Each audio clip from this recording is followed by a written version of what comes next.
5 p.m. You're tuned in with me, Azaria Tagayam. Don't go anywhere. Money Matters starts now.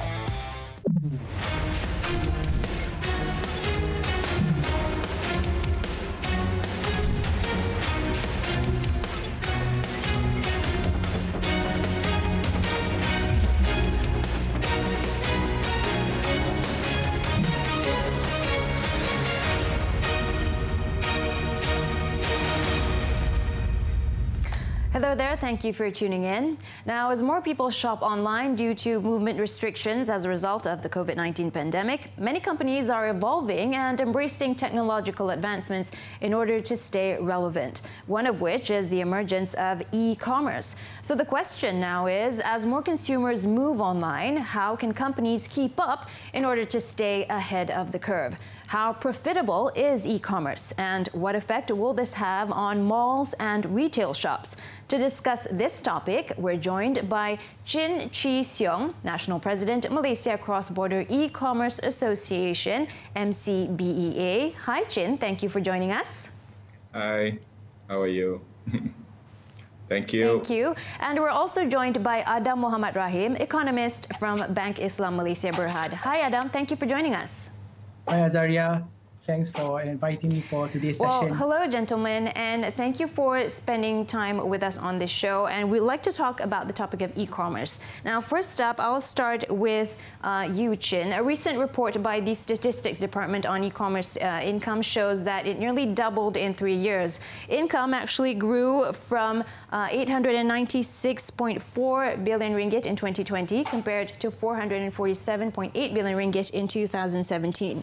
Now, what do these figures actually tell us about the success of e-commerce in Malaysia, especially during the COVID-19 pandemic?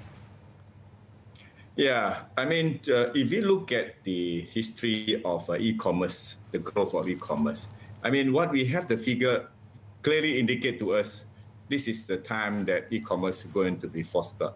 If you look at our country as compared to other countries such as China, China have been growing very well, with e-commerce. And today, if you look at the last year figure, from the MDEC figure, we have Malaysia growth of 6% to 11.6 billion in last year. So that was before even the pandemic.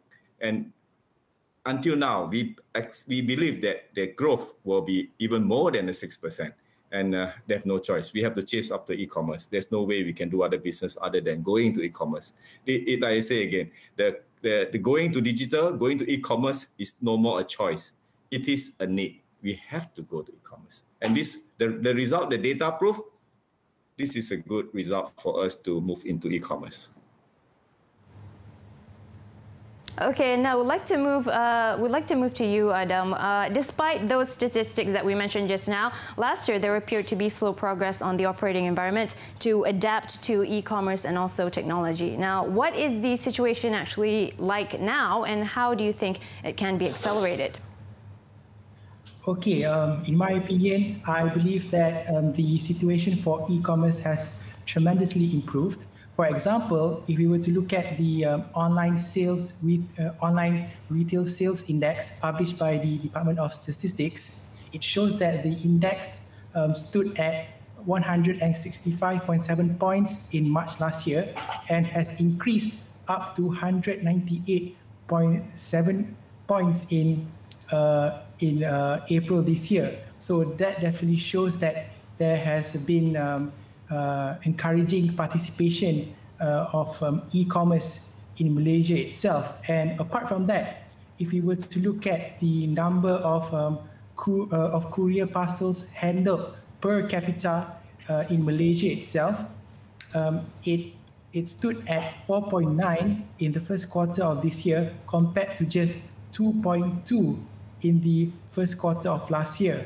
So all in all, it is definitely an encouraging trend for the e-commerce space in our country.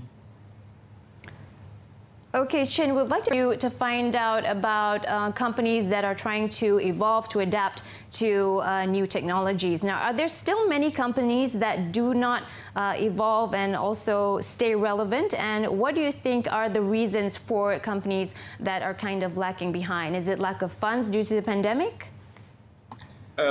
frankly to say, Malaysian is a good lot of people who know how to run business. In fact, when the pandemic started, the growth of going to digital, going to have an e-present. E-present means you have your product put online, or even not go online. Also, you somehow or other attach your business to do online. That has been a very norm.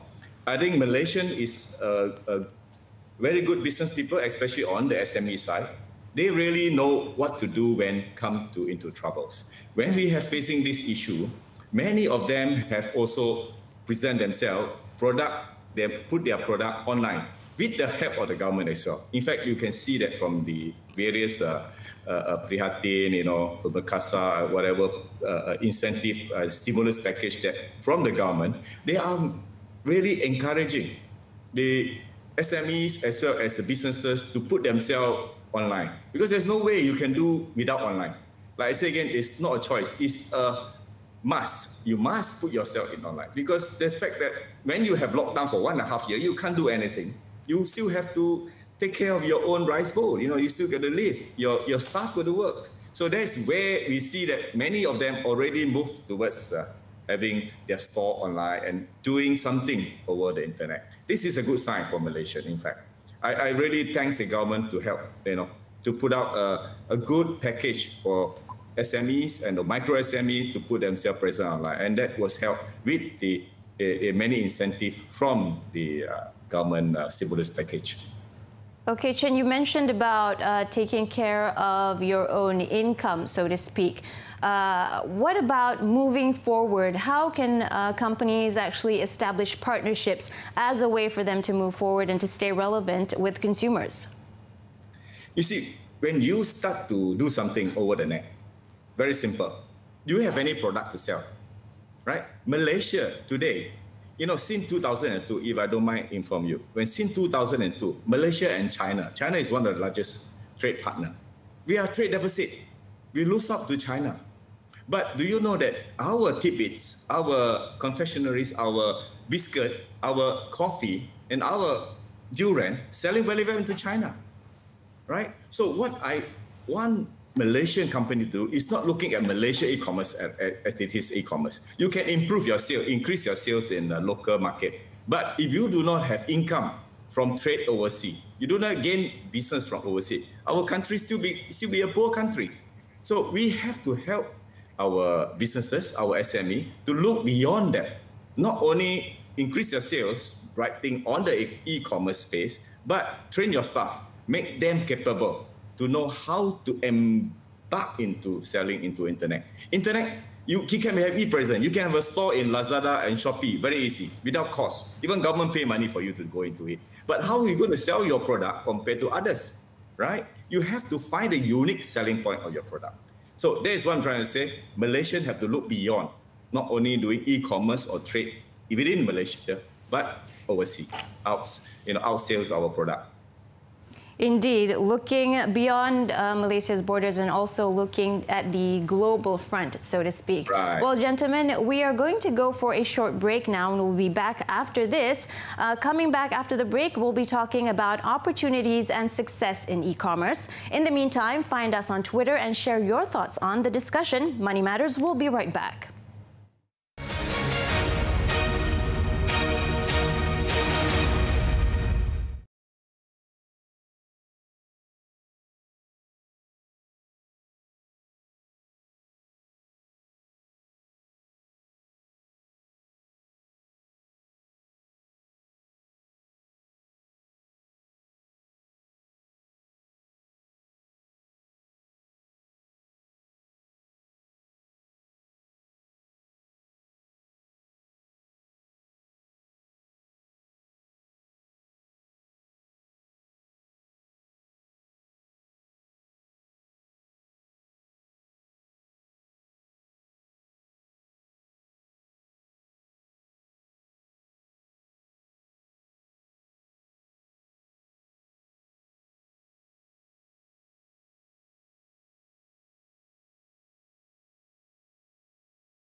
Back with us on Money Matters, you're still with me, Azaria Tagaya, and we are still joined by our two guests this week talking about e-commerce.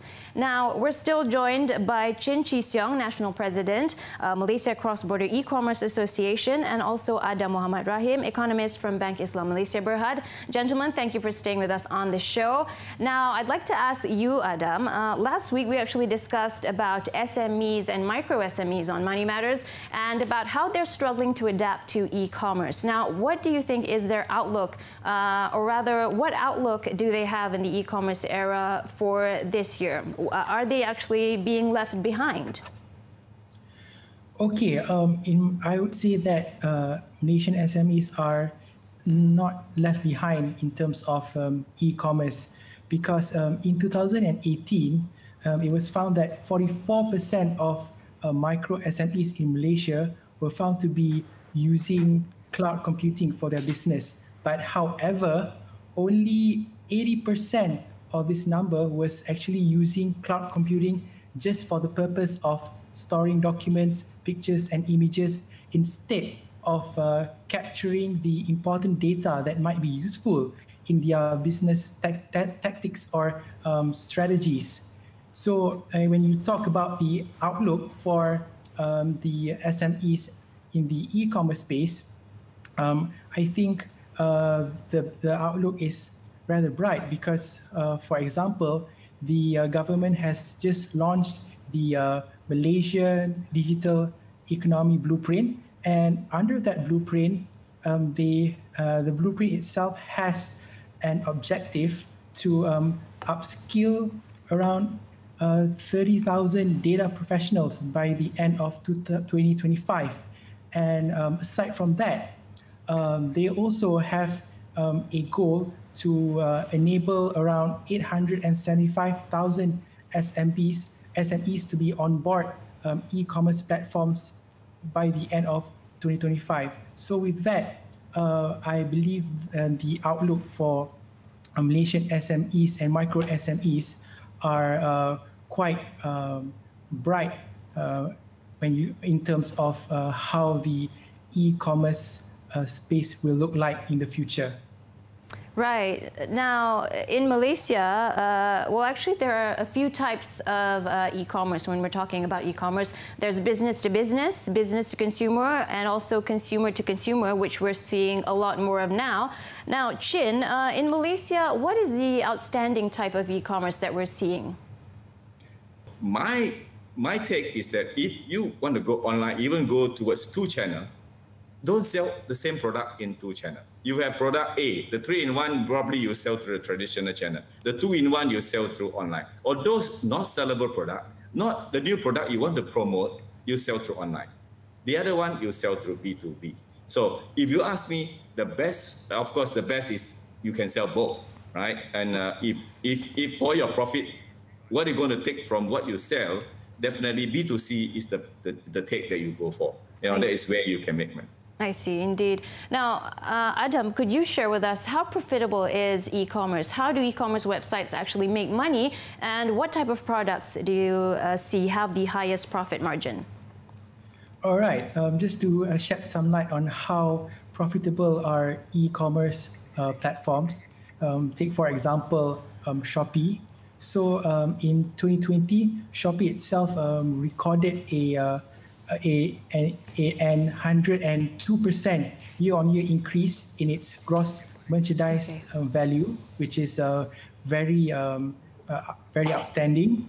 And even in the first quarter of this year itself, it recorded an increase of more than 100%. So with that, it's no doubt that e-commerce platforms are definitely profitable at this point of time. But in terms of how they actually make money, one of the main avenues has got to be initial setup costs for sellers that venture online. And apart from that, you've got the targeted advertisements, because advertisements play an important role in order to generate more customers on the online platform. And last but not least, some e-commerce platforms have taken the extra step by having their own logistics arm. For instance, you've got Lazada's e-logistic express or LEX, which handles Lazada's own delivery of parcels. So that is one of the ways that they actually obtain revenue. And when you look at the type of products which have high margins, I would like to believe during these times it would be electronics or home appliances, because of course with the prevalence of work from home arrangements, this has led to the demand for electronic gadgets from computer monitors right to keyboards and even desktop tables. So I think that the demand is very high to the point where the margins could be sustained. And I think another type of product that could fetch high margins would be fitness equipment, because nowadays we are not allowed to go to the gym due to movement restrictions. So people tend to purchase fitness equipment such as yoga mats, dumbbells, and whatnot. So I guess those are the types of products that would generate high margins for e-commerce businesses during this point of time. Yes, indeed. Well, gentlemen, it's time for another breather. Coming up, we'll be talking about challenges, solutions, and growth in e-commerce. In the meantime, remember to share your thoughts on the discussion with us on Twitter. Don't go anywhere. Money Matters will be right back.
Back with us on Money Matters, you're still with me, Azaria Tagaya, and we're still with our two guests this week talking about the rise of e-commerce in Malaysia. Now, we're still joined by Chin Chee Siong, National President, Malaysia Cross-Border E-Commerce Association, and also Adam Muhammad Rahim, economist from Bank Islam Malaysia Berhad. Gentlemen, welcome back to the show. Now, first of all, what are the most common e-commerce challenges and solutions while working towards how to build a successful e-commerce platform? Chin. To build an e-commerce platform, which is a very successful method, you have to have a good data and you have a good analytical software. You know, when we surf the internet, very important when you surf a product, say, I want to look for a laptop, right? Immediately, the system will pick up what you are looking for, and you recommend you some other product that will bring more margin to the company, to the platform. So, utilizing the AI, the big data technology, that you can improve and get more margin for your platform. Those are just very important. Of course, you must have good talent in your team to make sure the platform is really effective and can gain the data from what have been putting in, and whenever you click on what you want, you will get the other option. So this is very important, the talent, the people you have, and also particularly the good service you're going to provide to your customer. That's how to build a good platform. Indeed. Now, Adam, as we're seeing the rise of e-commerce in Malaysia, especially during the COVID-19 pandemic, will this have any impact on malls and as well as retail shops? Definitely. If we were to look at the average occupancy rates of shopping complexes in Malaysia, it actually declined to 77.6% in the first quarter of this year compared to around 79% in the first quarter of last year. And due to the movement restrictions, not all shops are able to operate. And because of the high mobile penetration rate in Malaysia of around 90 to 95%, a lot of consumers could actually purchase things online rather than being physically present at retail outlets. So because of that, the outlook for the retail malls are not that bright at the moment in light of the emergence of e-commerce. I see.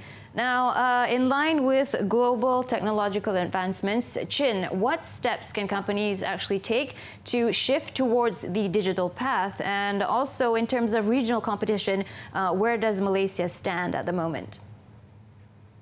Malaysia has been blessed because of the languages we have, and also being at the center of Southeast Asia. In fact, we have good two trading partners. One is China, one is America. Right, and Malaysia has been a trading nation. Traditionally, we have been, even as of today, there are many products coming into Malaysia and just ship out, even not coming into Malaysia. It's just at the border warehouse and ship out. So Malaysia has been doing very well on that. So, but let's look at the digital platform. How could Malaysia benefit in a Malaysian company to make abroad? Malaysia has signed a treaty called RCEP, Regional Comprehensive Economic Partnership, with 15 countries. That has 2.2 billion consumer for Malaysia to tap in. So what is important for Malaysian enterprises, Malaysian businesses, to look at the unique product that we have, right? To train our people, to train our staff, to train our platform, to use our platform, to embark into going abroad. Do not look at Malaysia as a market. Malaysia is a very small market. 30-odd million people is very small market. We have to look beyond that because of the RCEP as well as the CPTPP.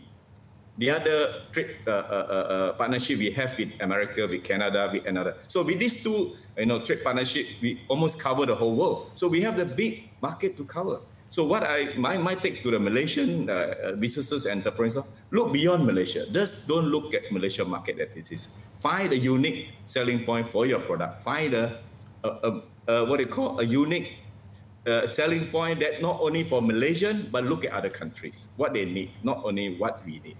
Yes. So we have to look beyond that. Very well. Chin Chee Siong, National President at Malaysia Cross-Border E-Commerce Association, thank you so much for joining us on the show. Thank you. Thank you, as well as Adam Muhammad Rahim, economist, Bank Islam Malaysia Berhad. Thank you for your time. Thank you. Well, I'm afraid our discussion stops here, but thank you to our two guests from the National President of the Malaysia Cross-Border E-Commerce Association, Chin Chi Song, and also Bank Islam Malaysia Berhad economist Adam Muhammad Rahim. We appreciate your time with us and for sharing your insights. Do join us again next week, same day, same time, for more money insights that matter. I'm Azaria Tagaya. Take care.